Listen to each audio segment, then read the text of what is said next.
First of all, we know that the resurrection of Jesus is emphasized throughout the New Testament. We could look at 1 Peter, 1 Corinthians, and Paul's letter. We could look at all four Gospels, how they end with the resurrection of Jesus. We could look at Acts.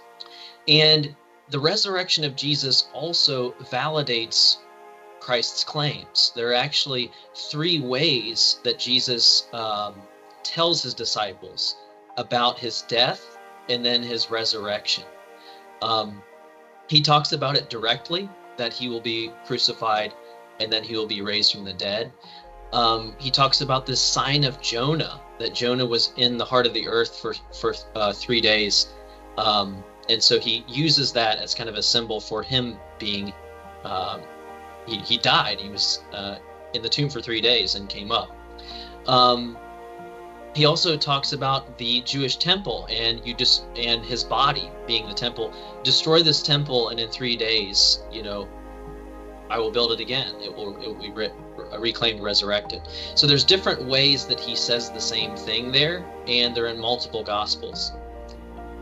Also, Christ's resurrection foreshadows our own resurrection, that will be given a new glorified body.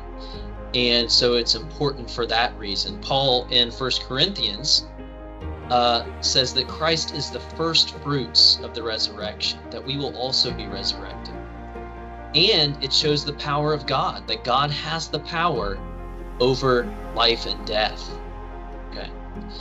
And I do want to bring up a few quotes, and some of you know C.S. Lewis here. So I'm going to try to, if I can, switch over to my Word document here.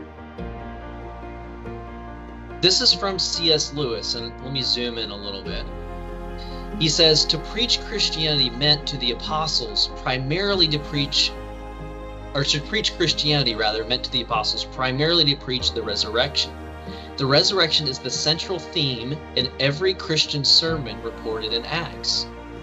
The resurrection and its consequences were the gospel, or the good news, which the Christians brought. D.A. Carson, a prominent theologian, he says the entire Bible pivots on one weekend in Jerusalem about 2,000 years ago.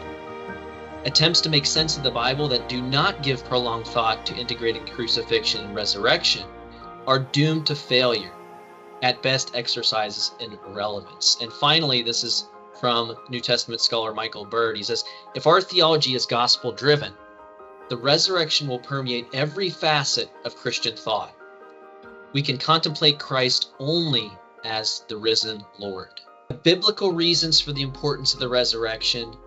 You have more modern-day theologians or apologists saying this is entirely important. Gets at the heart of the Christian message. Our 1-hour webinars are monthly on the third Thursday and are designed to equip you with historical, scientific, and philosophical reasons for believing that Christianity is true. Our webinars are free and are open to the public, so feel free to invite your friends. You go to ratiochristi.org/webinars. Most of our monthly webinars will feature a presenter from within Ratio Christi. However, we'd like to bring in special non-Ratio Christi presenters on a quarterly basis, so stay tuned for what those are going to be.